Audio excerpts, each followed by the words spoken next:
창세기 25장 19절에서 26절까지 말씀이 되겠습니다. 아브라함의 아들 이삭의 족보는 이러하니라. 아브라함이 이삭을 낳았고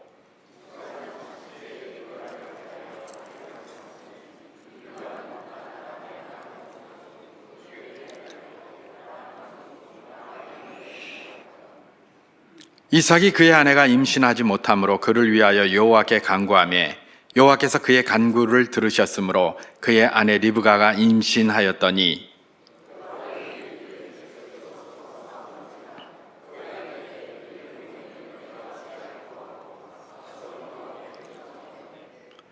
여호와께서 그에게 이르시되 두 국민이 내 태중에 있구나.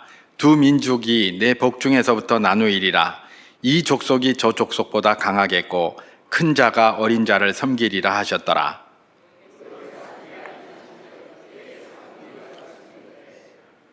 먼저 나온 자는 붉고 전신이 털옷 같아서 이름을 에서라 하였고 그 이름을 야곱이라 하였으며 리브가가 그들을 낳을 때에 이삭이 60세였더라. 아멘. 귀소 본능이라는 말이 있습니다. 귀소 본능, 우리가 잘 아는 이야기입니다만은 제가 한번 사전에서 정확히 어떻게 정의를 하고 있는지 알아보기 위해서 네이버 사전을 한번 찾아봤더니 이렇게 정의하고 있었습니다.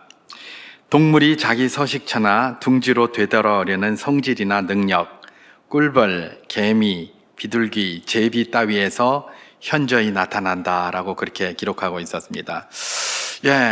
자기 그 원래의 땅 아니면 집으로 이렇게 돌아오는데 여기 소라는 게 새집소라는 한자가 쓰였더라고요.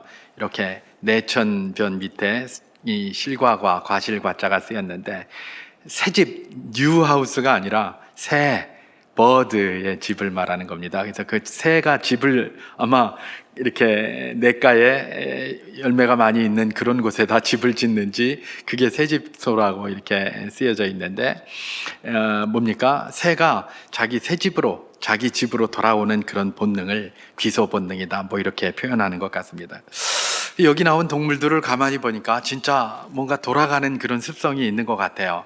예를 들면 꿀벌 같은 경우 우리가 꿀을 먹습니다마는 꿀이 어떻게 채취를 하죠? 처음에 이렇게 보니까 저런 TV 같은 데서 보면 그 벌을 이렇게 자기가 어디서 뭐 이렇게 배양을 해서 이러는 게 아니고 벌을 불러 모으더라고요. 이렇게.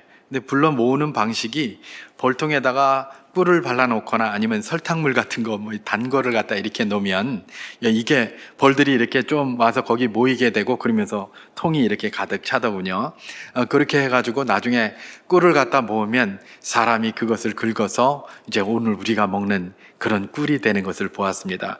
꿀벌이 어딘가로 돌아오는 그런 단맛이 나는 그런 데로 돌아오는 또는 여왕벌이 있어서 그곳으로 돌아오는 그런 습성들을 잘 이용한 것. 그래서 아마 귀소 본능이라는 걸 표현할 때 꿀벌들이 그렇게 한다라고 표현한 것 같고 또 개미도 그렇게 한다라고 돼 있습니다. 그래서 개미를 한번 생각해 보니까 뭐 요즘은 개미 잘 안 보입니다만은 제가 이전에 시골에 촌에 살았기 때문에 학교 다닐 때 보면 개미들이 이렇게 그 학교 스탠드에 쭉 줄지어서 갑니다. 이렇게 뭐 큰 개미도 있고 작은 개미도 있고 이렇게 쭉 줄지어 가는데 친구들이 이제 다 짓궂으니까 거기다가 침을 탁 뱉죠. 이렇게 쭉 지나가는데 그러면 이 개미들이 침에 빠져가지고 막 몸부림을 칩니다. 그거 보면서 재밌으니까. 하여튼 그때 짓궂은 애들이 이제 그렇게 했습니다. 그러면 이제 이 침을 살살 피해서 또 가요. 그쪽으로다가. 딴 데로 안 가고 좀 다른 데로 가게 하려고 이렇게 흐트리고 저렇게 흐트려도 항상 자기들이 나온 글로 계속해서 이렇게 들어가는 것들을 볼 수 있었죠. 이게 아마 개미의 귀소 본능인 것 같습니다. 비둘기는 뭐 귀소 본능의 대표 아니겠습니까? 그죠? 요즘은 비둘기가 유해조수다 이렇게 돼 있는데 이게 모이면 그냥 그 밑에다가 계속해서 그냥 뭐 오물을 쏟아 부으니까 비둘기가 집을 짓지 못하도록 가시도 갖다 놓고 뭐도 갖다 놓고 막 이렇게 하지 않습니까? 그러나 이제 한때는 이 비둘기가 굉장히 중요한 통신 수단이었죠.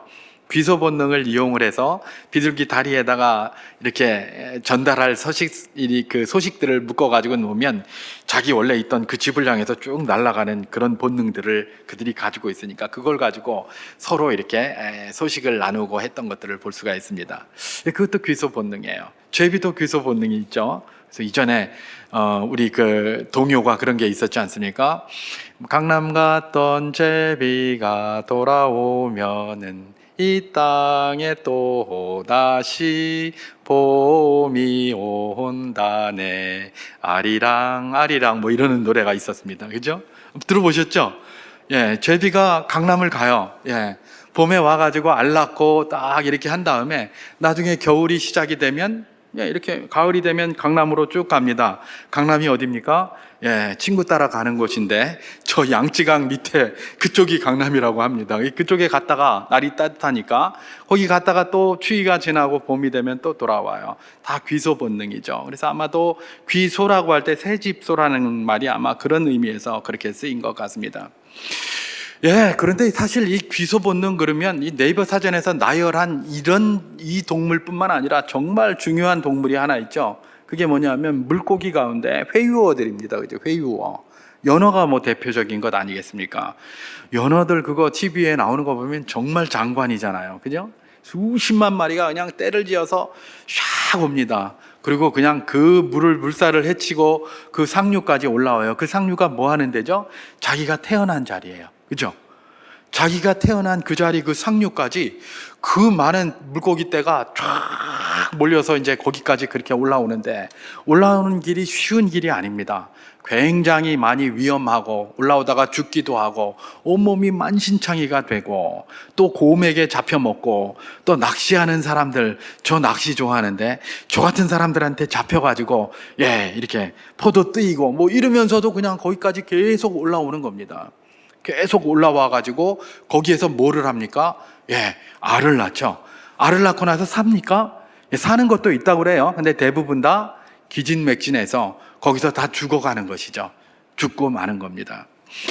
예, 그 굉장한 회유입니다. 알이 돼서 거기서 태어났는데 그리고 조금 치어가 돼서 전부 바닷가로 나갔다가 성장할 때까지 몇 년을 거기서 돌아다니다가 어떻게 그 자기가 태어난 곳을 잊지 않고 그렇게 올라오는지 말입니다. 거기까지 그렇게 올라오는 것이죠.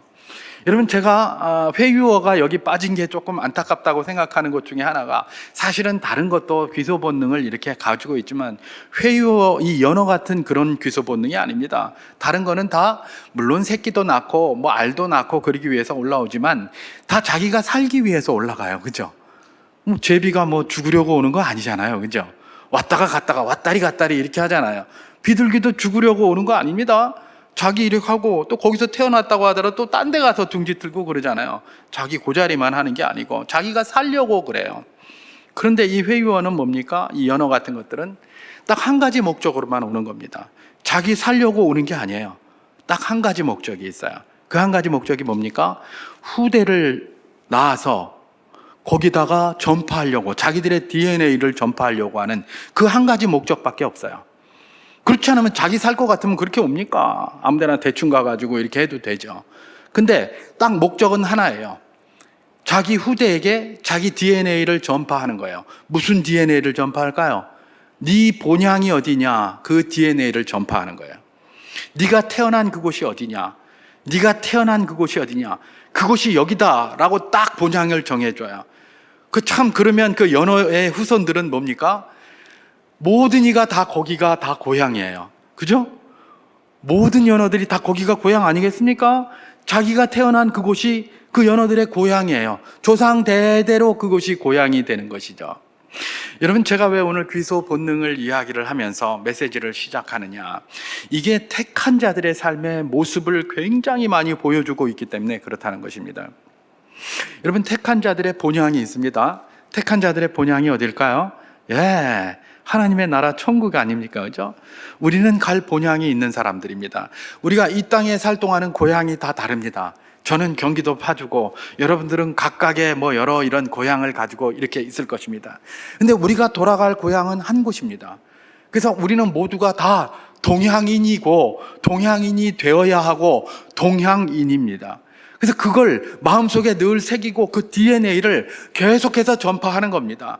그러면 우리 자손들뿐만 아니라 우리 후손들뿐만 아니라 모든 이가 다 뭐예요? 본향이 하나인 곳이 되는 거예요. 마치 연어와 같이 말입니다.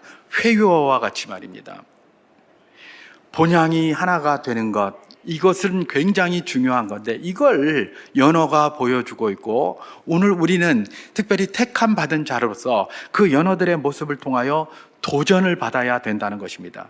그 본향을 사모하여 그걸 후대에게 전하기 위하여 몸이 만신창이가 되고 심지어 목숨을 잃을 때까지 거기를 쫓아 올라가는 그들의 모습, 우리의 모습도 그런 것에서 배울 것이 있어야 한다는 것입니다.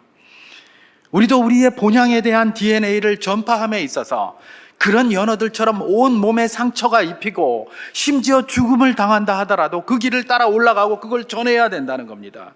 그게 우리 믿음의 선배들이 살아왔던 삶의 방식이고, 오늘 우리에게 전파된 택한 백성이라는 그 놀라운 언약의 약속을 받은 사람들에게 누구에게나 있어야 하는 책무이기도 하다라는 것들을 우리는 기억해야 할 것입니다. 제가 오늘 메시지의 제목을 택한 받은 자의 사는 법, 이삭과 리브가 이렇게 붙여보았습니다. 여러분, 택한 받은 자, 우리 지난주에 이제 제가 말씀을 전하면서 택한 받은 자, 또 하나님의 복을 받았다는 게 무엇인지에 대해서 말씀을 드렸었습니다. 보통 하나님 복 받았다 그러면 뭐가 잘 풀리고 힘이 생기고 권력이 생기고 모든 것이 능력이 뛰어나고 돈도 많이 벌고 부자가 되고 이런 거를 생각하기 쉽습니다. 그죠? 그것도 맞아요. 그것도 하나님의 복이에요. 그런데 그런 복은 꼭 택함 받은 자가 아니라도 누구나 누릴 수 있는 거예요. 오히려 택함 받은 자가 아니면 더 많이 누려요. 그러잖아요. 지난 주일에도 제가 말씀을 드렸습니다마는 택함 받지 않은 자들은 하나님 말씀에 구애를 안 받아요. 그러니까 지 멋대로 하는 거예요. 네 돈도 내 돈, 내 돈도 내 돈, 네 머리에 있는 별도 내 별, 내 머리에 있는 별도 내 별. 그래서 별 띄워가지고 자기 입에다 붙이고 다 그렇게 하는 거예요. 왜냐하면 거리끼는 게 없거든요. 그들은 그렇잖아요. 우리는 뭔가 해도 하나 부정한 뭘 하려고 하면 그냥 마음이 꺼리끼고 이거 하나님한테 이거 혼나는 거 아닌가, 이러고 뭘 또 해놓고도 아이고 하나님 죄송합니다, 내가 잘못했습니다, 회개하고 이러고 살잖아요. 그렇게 양심이 그냥 늘 찡기고 그렇게 살아가는 게 택한 자의 삶인데, 당연히 택하지 못한 양심과 상관없는, 하나님과 상관없는 사람들이 더 잘 살지 않겠습니까? 물불을 안 가리고 자기들은 취할 것이고요, 물불을 안 가리고 자기들은 얻을 거 얻으려고 하고요. 우리가 얼마나 많이 보고 있습니까? 우리가 지금 이 땅에서 말입니다. 물불을 안 가리고 살아가는 사람보다 더 많이 어떻게 우리가 얻을 수 있단 말입니까? 그러니 세상에서 힘있고 세상에서 잘 되고 이러는 건 그것도 하나님의 복이지만 그게 꼭 택한 자들에게만 속한 것은 아니에요. 그건 모든 자가 가지고, 오히려 택함 받은 자가 아닌 자들, 또 하나님을 모르는 자들이 더 많이 누릴 수 있는 것들이에요. 그러니까 그걸 하나님의 복이다라고 생각하면서 다가가면 굉장히 충격받게 됩니다, 우리가. 그죠? 그러면 진정한 하나님의 복은 무엇이었죠? 하나님의 약속의 땅에 거하는 것이었어요. 그거는 택함 받은 자만 누릴 수 있는 복이에요. 그래서 이삭에게 아브라함이 모든 것을 주었다라고 하나님이 표현을 한 겁니다. 이삭이 받은 것은 일부의 재산을 받은 게 아닙니다. 아브라함의 모든 것들을 받았어요. 그런데 다른 자식들은 뭐예요? 재산을 나눠 받았잖아요. 그래서 다 어디로 갔어요? 딸은 동방으로, 남방으로, 이쪽으로 다 쫓겨났어요. 이삭만 어디에 남은 겁니까? 가나안 막벨라굴이 있는 그 자리에 딱 남은 약속의 땅, 그 자리에 남은 것이죠. 그게 뭡니까? 택함 받은 자라는 것이고, 택함 받은 자의 복이라는 것입니다. 택함 받은 자의 복이 뭐라고요? 하나님의 약속 위에 거하는 겁니다. 하나님 약속 위에 거하는 게 바로 뭐다? 택함 받은 자의 복이다. 그건 택함 받지 않는 자는 도무지 누릴 수 없는, 누구도 누릴 수 없는 그 특권, 하나님 약속 위에 머무르며 약속을 이루어가는 그런 모든 것들이 그들을 통해서 이루어지는, 그게 하나님을 택함을 받았다는 것의 복이다라는 것. 그리고 그것을 하나님께서는 다른 무엇이 아니라 모든 거다라고 이야기하는 것을 우리가 지난주에 배웠습니다. 자, 그러면 이 택함을 받은 자는 어떻게 살아가야 할 것인가? 하나님은 이렇게 택해놓고 약속 위에 거하는 이 사람들, 약속을 주시고 그 위에 거하라고 택하신 그 약속의 백성들은 어떻게 살아야 될 것인가에 대한 것들을 우리가 한번 살펴볼 필요가 있는 것이죠. 성경은 곳곳에서 굉장히 많이 이야기를 하고 있습니다. 근데 워낙 많으니까 그걸 우리가 다 해볼 수 없으니까 오늘 본문을 중심으로 해서 이삭과 리브가를 통해서 몇 가지 도전을 받으면서 그렇게 은혜를 받아보기를 원합니다.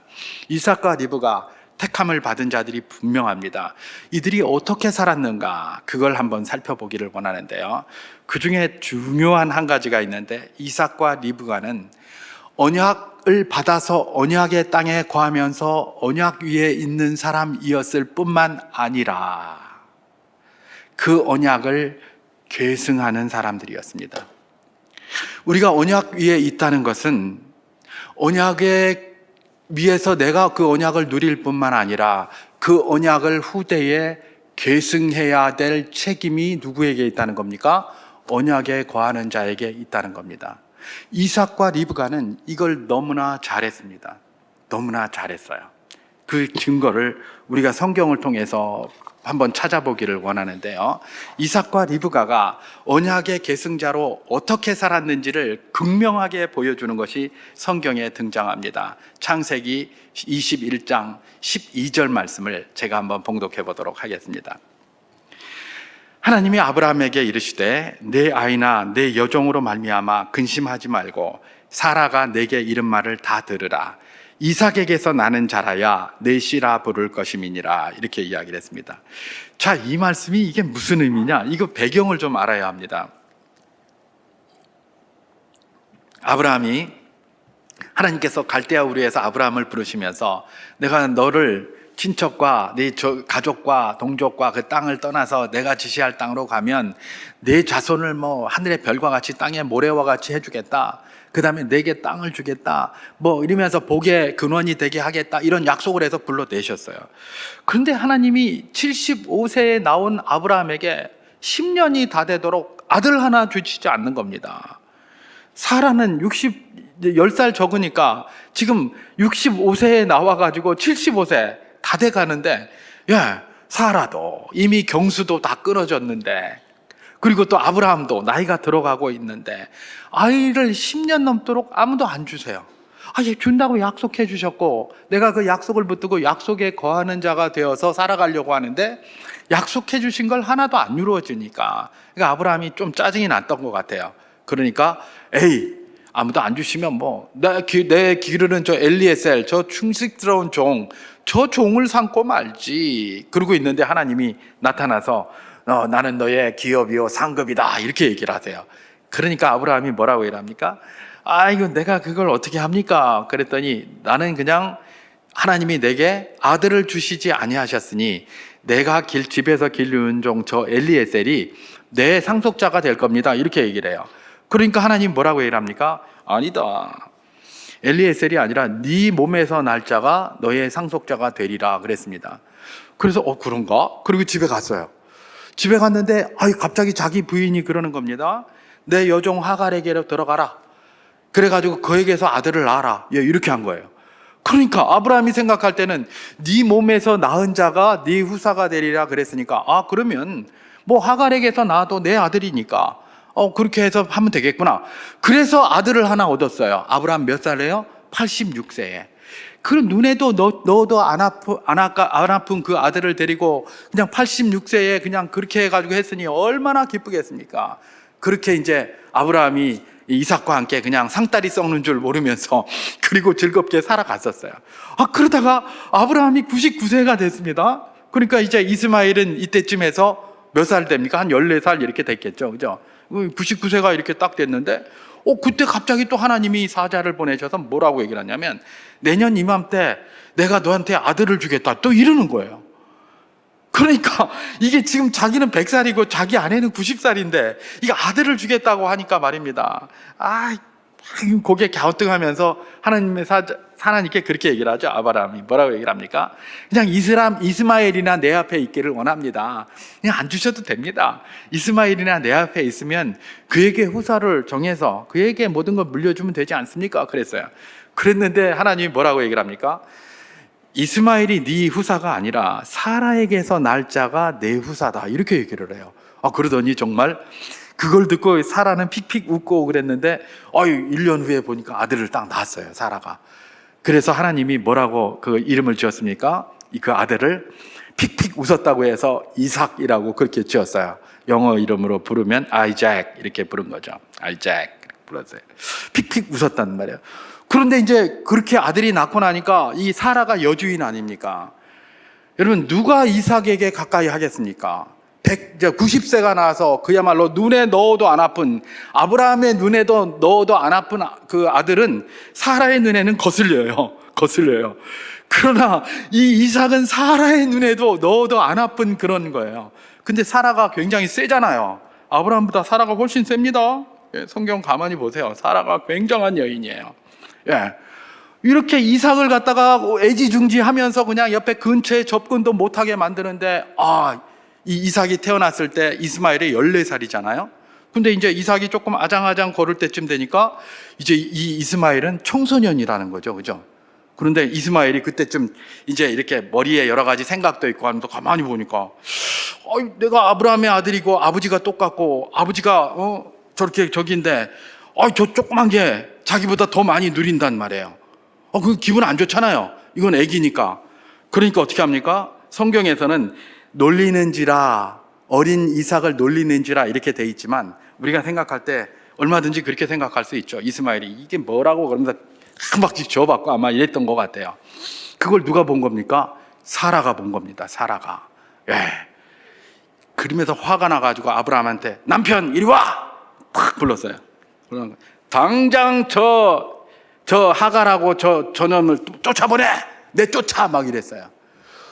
뭐 하갈이야 뭐 여종이니까 내쫓는다고 해도 그만이다 이렇게 생각할지 모르지만 아브라함에게 있어서 이스마엘은 아들 아닙니까? 그죠?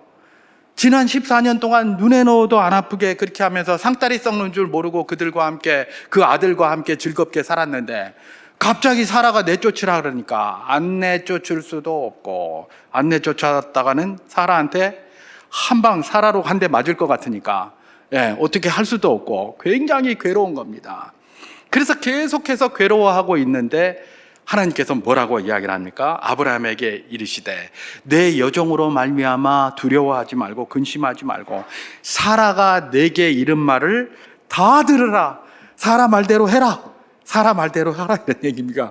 그래서 이스마엘하고 이 하갈을 쫓아라. 그냥 사라가 그렇게 조니까 집안의 평안을 위해서 아내의 말을 들어라 그냥. 그러면서 이렇게 한 게 아니라 사라를 쫓아라. 사라의 말대로 하라. 그렇게 얘기를 합니다. 그러면서 그 이유가 뭐예요? 이삭에게서 나는 자라야 내 씨가 될 것이다. 그러니까 이스마엘에게 난 자가 내 씨가 되지 않고 이삭에게서 난 자가 내 씨가 될 것이니 이스마엘을 쫓아버리는 걸 그렇게 두렵게 생각하지 마라. 그래서 네 아들이기 때문에 이스마엘을 내가 한 자리 줄게. 이래가지고 우리가 오늘 읽지 않았지만 그 위에 있는 본문에서는 이스마엘의 후예들이 어떻게 되었는지에 대한 기록이 되어져 있는 겁니다. 자, 결국은 뭐예요?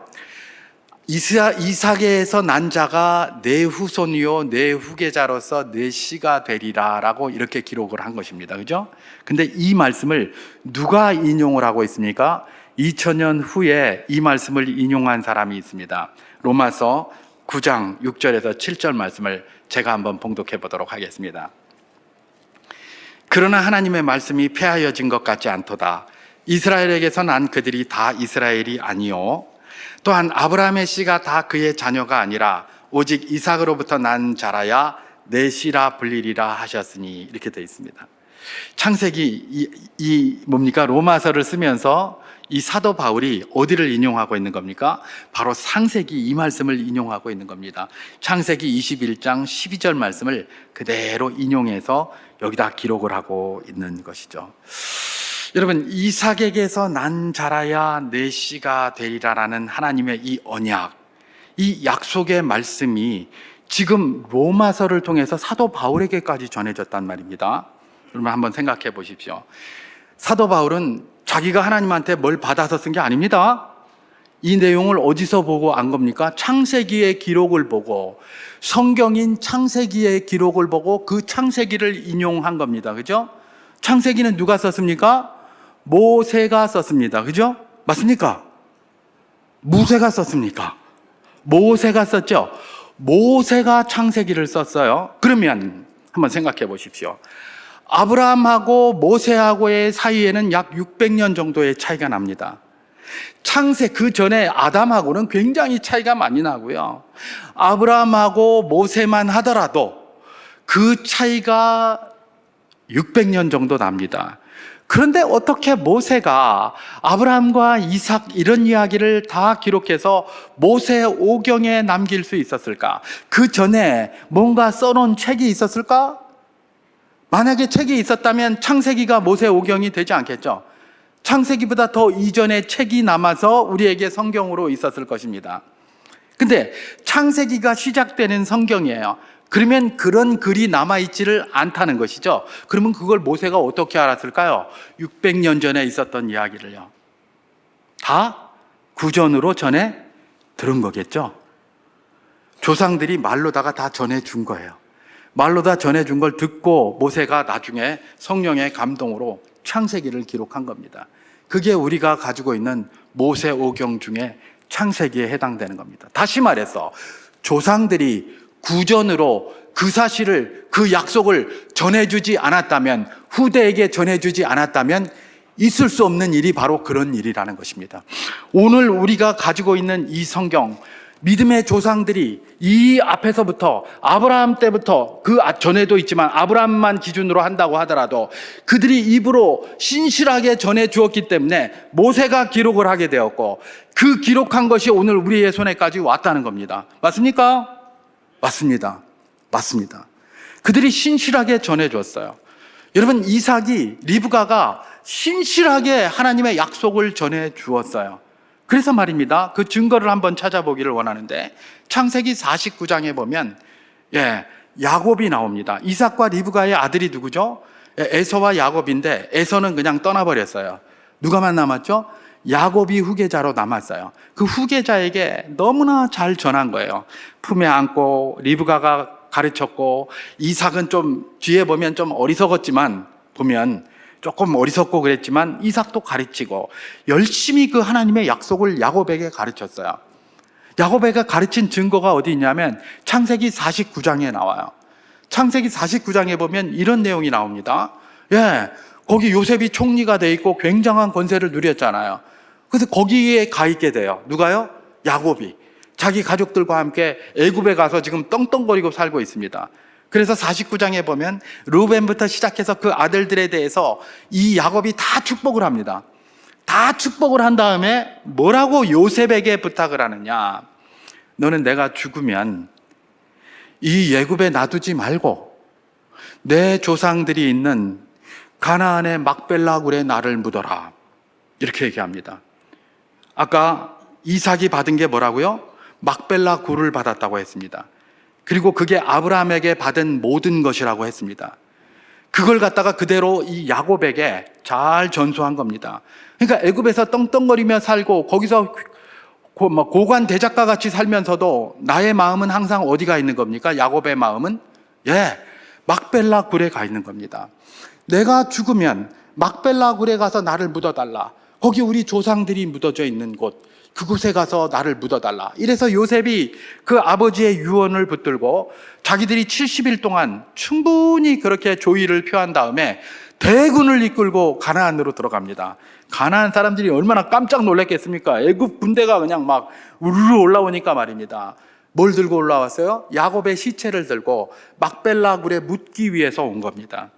자기 본향이 막벨라 굴이에요. 그러니까 거기로 간 거예요. 여러분, 야곱에서만 끝났습니까? 그렇지 않습니다. 이 야곱이 자기 아들들에게 그대로 전수했습니다. 12 아들들에게 그대로 전수해가지고 나중에 요셉이 하는 내용이 있어요. 출애굽기 13장 19절에 보면 모세가 이 이스라엘 백성들을 출애굽시킵니다. 그죠? 출애굽시키면서 이 10번째 재앙을 하고 애굽을 떠날 때에 뭘 들고 나갔다고 되어 있냐면 요셉의 유고를 들고 나갔다고 되어 있어요. 요셉의 유고를. 누가? 모세가 요셉의 유고를 들고 나갔어요. 왜 유고를 들고 나갔겠습니까? 거기 놔두면 되지. 요셉이 계속해서 간청한 것 아닙니까? 너희들이 나갈 때 내 뼈라도 가나안에 가서 막벨라굴에 묻어달라. 가나안으로 들고 가라. 내 뼈라도 들고 가라. 내 뼈라도 들고 가라. 요셉이 아버지한테 배운, 이 야곱에게 배운 걸 그대로 자손들에게 이야기를 한 거예요. 그게 모세까지 그대로 흘러내려간 겁니다. 그러니까 모세가 출애굽을 할 때 요셉이, 우리 조상 요셉, 택한 백성 요셉이 이렇게 가르쳤으니 우리도 그것대로 해야 된다. 그래서 다른 그 바쁜 와중에 말입니다. 이게 뭡니까? 무교절을 지키는 이유가 뭡니까? 급히 나아가야 되니까. 그것도 띠를 띠고 앉지도 못하고 서서 먹고, 그죠? 그 다음에 그 빵도 이거 뭡니까? 이스트 집어넣어서 발효시킬 시간도 없어가지고 무교병을 갖다가 먹으면서 급히 쓴나물을 먹으면서 이렇게 나가야 되는 그 상황에 요셉의 무덤을 파가지고 거기서 그 뼈를 추려가지고 그걸 싸가지고 간단 말입니다. 그 바쁜 와중에 왜 그렇게 했다고요? 예, 선조들이 계속해서 그렇게 하라라고 구전으로 전해왔기 때문에 그래요. 거기가 우리가 약속의 땅이고 그 자리가 우리가 돌아갈 본향이고 그 자리가 우리가 있어야 될 하나님이 지정하신 곳이다 라는 것들을 아주 철저하게 그렇게 입술로다가 계속 구전으로 전해준 겁니다. 그래서 이런 일들이 있었던 거예요. 여러분, 이삭과 리브가가 살던 시대는 오늘날 시대하고 다릅니다. 오늘날에도 예를 들면 저 무슬림 지역에 그런 데 가서 살기 힘들잖아요. 그죠? 살기 힘들어요. 그러나 그런 데 가서 내가 신앙 가지고 있어서 왔다 갔다 한다고 해서 누가 뭐라고 그러진 않아요. 거기서 무슨 전도를 한다던가 뭘 하면 뭐라고 하겠죠. 그러나 그렇지 않고 살면 얼마든지 살아요. 그죠? 근데 그 당시만 해도 어떻습니까? 이 사람들은 떠돌이들입니다. 떠돌이들. 그렇잖아요. 자기 땅도 없어요. 떠돌이에요. 그런데 떠돌이가 와가지고 거기서 믿고 산다고 하는데 여호와 신앙을 가지고 사는 거예요. 딴 사람들은 다 바알과 아세라 믿는데 자기들만 여호와 신앙으로 살아요. 쉽겠습니까? 어렵겠습니까? 굉장히 어려운 것이죠. 왜 이스라엘 백성들이 가나안에 살면서 가나안의 문화에 흡수되고 바알과 아세라를 섬기게 되었습니까? 그게 바로 사는 게 쉽지 않았기 때문에 그래요. 이방 민족 속에서 사는 게, 그때는 다른 종교를 가지고 살아간다는 게 살 수 없었습니다. 언제 와서 죽일지 몰라요. 지금은 법이라도 있으니까 막아주지. 그때는 법도 없어요. 완력의 시대고요. 그냥 기분 나쁘면 그냥 죽이는 동네가 바로 그 동네예요. 지금도 그 동네는 그렇게 하잖아요. 기분 나쁘면 법이고 뭐고 아무것도 없고 그냥 죽여버리는 동네가 그 동네예요. 그런데 이삭과 리브가, 아브라함 이런 사람들이 살 때 내 땅 하나도 없고 말입니다. 내 편 하나도 없고 그런 데서 살아가는데 여호와를 믿고 살아간다? 이건 굉장히 힘든 일이었죠. 자기들의 목숨을 내놓고 붙들고 있어야 되는 게 여호와 신앙이었습니다. 그런데 이들은 그걸 붙들고 그걸 계속 자식들에게 계속해서 전파를 한 겁니다. 그래서 그 전파된 것이 오늘 우리에게까지 이렇게 성경으로 집대성이 돼 있는 것입니다. 하나님의 택한 백성은 언약에 머물러서 언약 위에 사는 백성입니다. 그런 특권을 가진 것이에요. 그러나 언약에 머물면서 나만 그 언약에 속하여 살아가는 것이 아니라 하나님의 택한 백성들에게 이런 약속이 있다라는 것들을 자꾸 알려야 되는 겁니다. 언약을 계승시키는 언약의 계승자여야 한다는 겁니다. 그게 바로 언약을 받은 택한 백성들의 사는 법이라는 것입니다.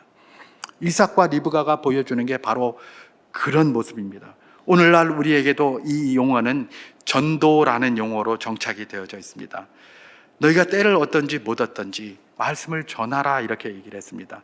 예, 그게 바로 택한 백성들의 사는 방식입니다. 세상 백성들 사는 방식 아니에요. 세상 백성들 사는 방식으로 살면 이거 의미가 뭐가 있겠습니까? 그죠?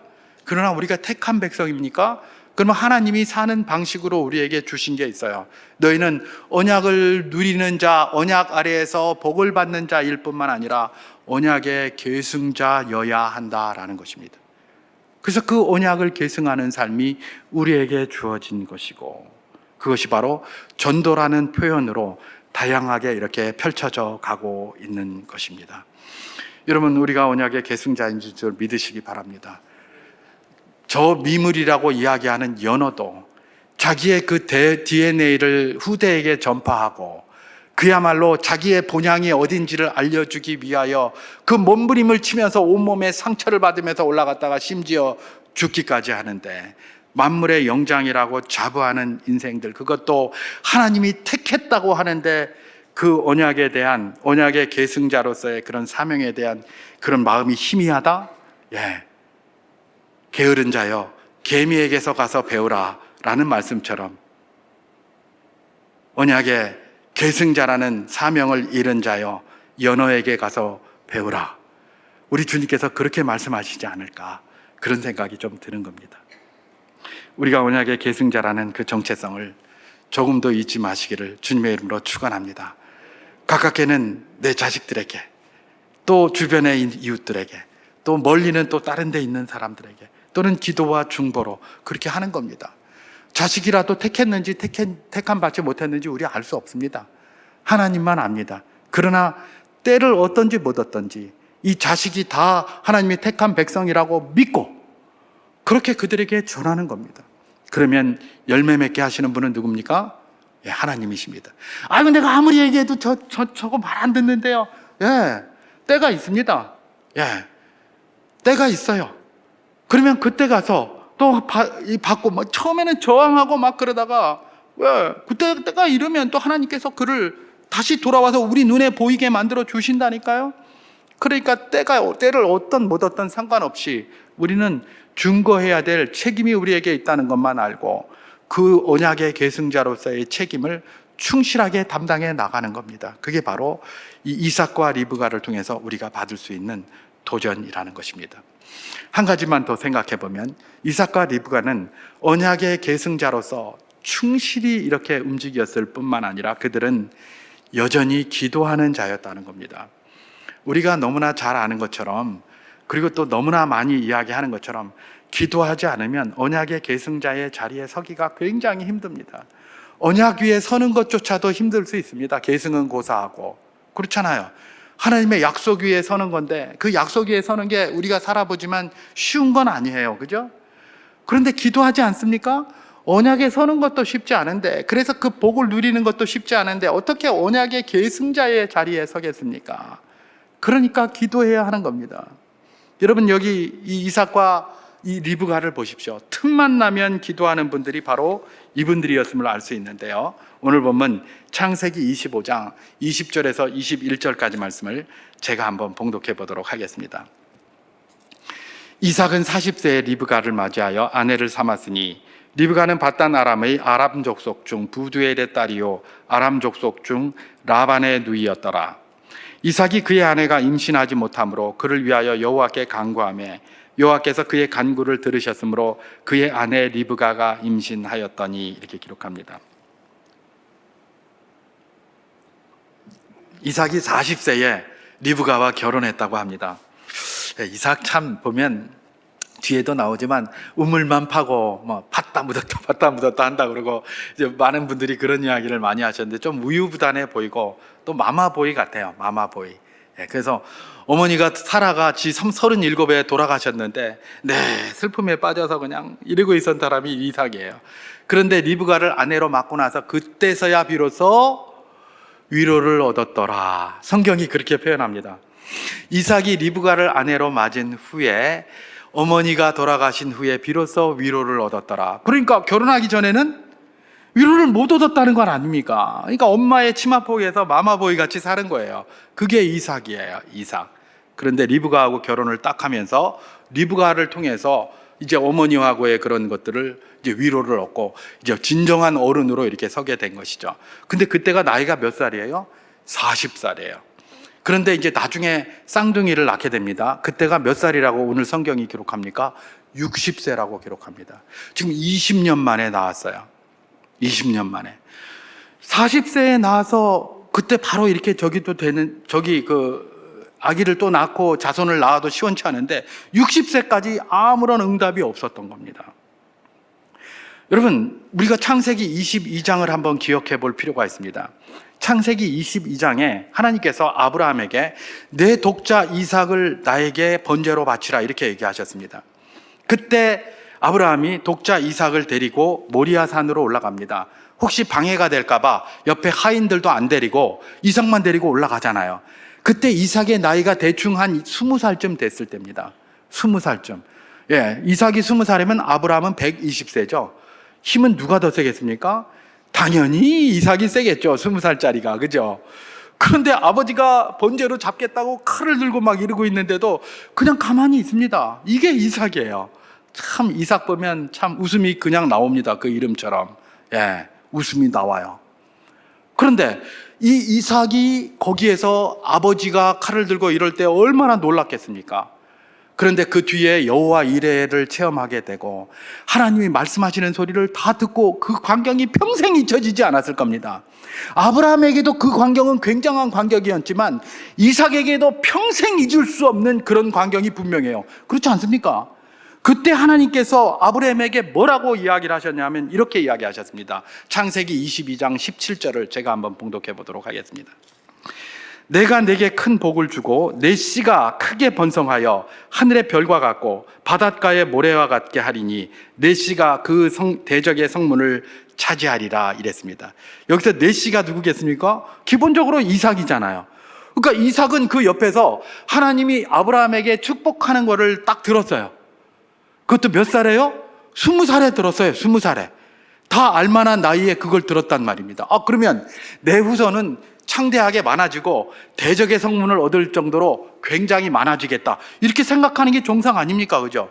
그리고 잊을 수 없는 상황이에요. 왜냐하면 아버지가 자를 죽이려고 칼을 들고 설쳤는데 그걸 잊는단 말입니까? 그죠? 그리고 그때에 하늘에서 음성이 들리고 여호와 이레를 체험하고 잊을 수 없는 이 이삭의 이 인생에서 잊을 수 없는 사건이 그때 있었는데 그때 약속하신 게 뭐다? 내 씨가 크게 번성하여 하늘의 별과 같고 바닷가의 모래와 같게 되리라라는 약속이었단 말이에요. 그런데 이삭이 결혼을 했는데 20년 동안 뭐 하늘의 모래는커녕 그냥 하나도 없는 거예요. 이게 어떻게 했겠습니까? 이게 그냥 초장부터 결혼을 했는데 이 이삭과 리브가의 가정은 초장부터 그냥 언약 위에 서지 못할 정도로 그냥 삐끄러지고 있는 모습을 봅니다. 참 이분들이 대단한 게 20년 동안 이렇게 없는데 한 5년 정도는 참겠죠. 근데 그 후부터는 이거 뭐고 이거 하나님이 약속을 이렇게 주시고 모리아 산에서까지 그렇게 하셨는데 이게 뭐고 이러면서 오히려 약속에 위해 서지도 못할 거예요. 서지도 못할 건데 이분들이 계속해서 20년 동안 갑니다. 왜요? 기도했거든요. 이삭이 기도했다고 합니다. 아내가 임신하지 못함으로 여호와께 간구하였더니 아타르, 이 아타르라는 히브리어를 헬라어로 바꾼 그 셉투아진트 70인경에 보면 데시스라고 돼 있어요. 데시스가 간구라는 겁니다. 간구. 우리 번역을 간구라고 했잖아요. 그죠? 간절히 구하는 거예요. 간절히. 몇 년 동안? 20년 동안. 와. 간구를 그냥 한 일주일 하고 그냥 말고 특별 새벽기도 뭐 이렇게 하는 거 말고 이게 아니라 20년 동안 안 되면 되게 하라. 간구하는 겁니다. 하나님 약속했지 않습니까? 하나님 약속했지 않습니까? 약속했잖아요. 나를 죽이려고 할 때 그때 약속했잖아요. 약속해놓고요. 빨리 주세요. 빨리 이러면서 20년 간 거예요. 20년. 와. 여러분 이게 이삭의 삶이었습니다. 하나님의 택함 받은 백성들의 삶의 모습이 뭡니까? 기도하는 거예요. 기도하면서 내 뜻이 아니라 누구 뜻대로? 하나님의 뜻대로 자꾸 맞춰가는 거예요. 하나님의 뜻으로 맞춰가는 거예요. 기도는 여러 가지 정의가 있지만 내 뜻대로 맛이 없고 아버지의 원대로 되기를 원하나이다라고 우리 주님께서 기도했던 것처럼 기도 자꾸 하면, 그래서 기도하라고 하시는 거예요. 기도 자꾸 하면 처음에는 내 뜻으로 출발했지만 나중에는 하나님의 뜻으로 바뀌게 돼 있어요. 너희 마음에 소원을 두고 이루리라라고 말씀하신 그 하나님이 우리의 소원이 곧 하나님의 소원이 되게 하시는데 그 중요한 방편이 뭐라는 겁니까? 기도라는 겁니다. 기도. 그 기도를 할 때에 이분들의 역사, 이분들의 마음의 모든 것들이 하나님 주의 손안에 있사오니 주의 뜻대로 되기를 원합니다. 그렇게 가는 거고, 그래서 20년 동안이나 그렇게 기도할 수 있었던 것입니다. 여러분 리브가는 어떨까요? 네, 리브가도 기도하는 여인이었음을 여전히 오늘 본문이 우리에게 이야기해 주고 있습니다. 오늘 본문 창세기 25장 21절과 22절을 제가 한번 봉독해 보도록 하겠습니다. 이삭이 그의 아내가 임신하지 못함으로 그를 위하여 약속 여호와께 간구하며 여호와께서 그의 간구를 들으셨으므로 그의 아내 리브가가 임신하였더니 그 아들들이 그의 태 속에서 서로 싸우는지라 그가 이르되 이럴 경우 내가 어찌할까 하여 가서 여호와께 묻자온대. 이렇게 되어 있습니다. 리브가도 틈만 나면 여호와께 묻자온대요. 하나님께 가서 기도하는 사람이에요. 근데 한번 보십시오. 처음에는 애가 없어서 기도를 했어요. 이삭하고 리브가가 같이 했겠죠. 이삭만 한 게 아니라 리브가는 더 마음이 절실하죠. 남편보다 남편은 없어도 살지만 아들은 있어야 되는 게 그 시절의 삶이었다고 제가 말씀드렸잖아요. 그러니까 리브가가 얼마나 기도를 많이 했겠습니까? 기도를 해서 쌍둥이를 얻었어요. 그럼 막 굉장히 기뻐해야 될 텐데 또 걱정거리가 있죠. 리브가의 뱃속에 있는 이 쌍둥이가 서로 너무 심하게 싸우는 거예요. 뱃속에서 싸우니까 이 리브가가 그 정도로 그냥 싸우고 그러니까 아이고 뭐 뱃속에서 싸우겠지 그렇게 하지 않았습니다. 그걸 들고 또 여호와께 묻자온대. 주님 앞에 나아가서 주님 이렇게 많이 싸우고 있는데 이거 어떡할까요? 어떻게 된 겁니까? 질문을 하는 겁니다. 인생이 이런 거죠. 없으면 없어서 기도하고 있으면 있어서 기도하고 안 되면 안 돼서 기도하고 돼도 걱정이라서 기도하고 돼도 걱정 안 돼도 걱정 있어도 걱정 없어도 걱정. 이게 바로 뭡니까? 오늘 성경이 보여주는 인생의 본 모습들을 보여주는 겁니다. 그런데 이 이삭과 리브가가 보여주는 것은 무엇입니까? 그게 어떤 상황이든 이들은 기도하는 사람이었다는 겁니다. 그게 어떤 상황이든 이들은 기도하는 사람이었다는 겁니다. 그게 바로 뭡니까? 이삭과 리브가가 우리에게 도전하는 것입니다. 여러분, 우리 모두 기도 열심히 하고 계시지만 2026년도 더욱더 기도하는 택한 분들 다 될 수 있기를 주님의 이름으로 축원합니다. 말씀을 정리합니다. 택한 자가 사는 법, 이삭과 리브가를 통해서 우리가 받을 수 있는 것은 언약의 그 위에 사는 사람일 뿐만 아니라 언약의 계승자로 서는 것이었습니다. 그리고 또 다른 하나는 그것을 견고하게 하기 위하여 늘 기도의 자리에 있는 것이었습니다. 2026년도 우리가 이런 자리에 있다는 것들을 늘 기억하며 우리가 누구인지 생각하며 주의 은혜를 구하는 복된 분들 다 될 수 있기를 주님의 이름으로 축원합니다.